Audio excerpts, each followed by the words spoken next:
ಗೃಹ ಲಕ್ಷ್ಮಿಯರಿಗೆ ಈಗ ಲಕ್ಷ್ಮಿ ಹೆಬ್ಬಾಳ್ಕರ್ ಅವರು ಗುಡ್ ನ್ಯೂಸ್ ಅನ್ನು ಕೊಡ್ತಾ ಇರುವಂಥದ್ದು. ನಮ್ಮ ಜೊತೆಗೆ ಸಚಿವೆ ಲಕ್ಷ್ಮಿ ಹೆಬ್ಬಾಳ್ಕರ್ ಅವರು ಇದ್ದಾರೆ, ಅವ್ರನ್ನ ಮಾತಾಡ್ತೇನೆ.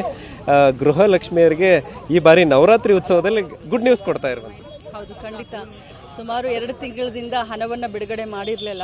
ಈಗ ನವರಾತ್ರಿ ಹಬ್ಬದ ನಿಮಿತ್ತ ಎಲ್ಲ ನನ್ನ ಗೃಹಲಕ್ಷ್ಮಿಯರು ಖುಷಿಯಲ್ಲಿ ಇರಲಿ ಅಂತ ಹೇಳಿ ಈಗ 2 ಕಂತನ್ನು ಬಿಡುಗಡೆ ಮಾಡಿದ್ದೀನಿ. 7ನೇ ತಾರೀಕು 1ನೇ ಕಂತು ಬರುತ್ತೆ, 9ನೇ ತಾರೀಕು 2ನೇ ಕಂತು. ಸೊ 4,000 ರೂಪಾಯಿಯನ್ನು 1,22,00,000 ಯಜಮಾನಿಗಳಿಗೆ ಹಣವನ್ನು ಬಿಡುಗಡೆ ಮಾಡಿದ್ದೀನಿ.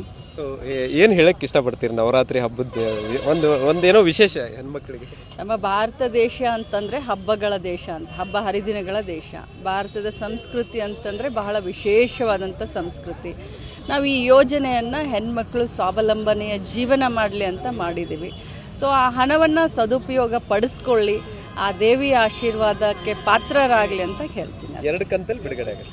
2 ಕಂತಲ್ಲಿ ಅಂದರೆ 7ನೇ ತಾರೀಕು ಜುಲೈದು ಬಿಡುಗಡೆ ಆಗುತ್ತೆ, 9ನೇ ತಾರೀಕು ಆಗಸ್ಟದ ಬಿಡುಗಡೆ ಆಗುತ್ತೆ. ಸೊ 4,000 ರೂಪಾಯಿಯನ್ನು ಆಲ್ರೆಡಿ ಬಿಡುಗಡೆ ಮಾಡಿನೇ ಬೆಳಗಾವಿಗೆ ಬಂದಿದೆ. ತಡವಾದರೂ ಕೂಡ ಒಳ್ಳೆ ಸಮಯಕ್ಕೆ ಕೊಡ್ತಾ ಇದ್ರಿ ಅನ್ನೋದು. ತಡ ನಿಮಗೆ ಮುಂಚೆಯಿಂದ ಹೇಳಿದ್ದೀನಿ, ಸರ್ಕಾರದ ಯೋಜನೆಗಳು ನಾವು ಹೇಳಿದ ಭಾಷೆನ ಕೊಟ್ಟ ಭಾಷೆಯನ್ನು ನಾವು ಉಳಿಸ್ಕೊಳ್ತೀವಿ.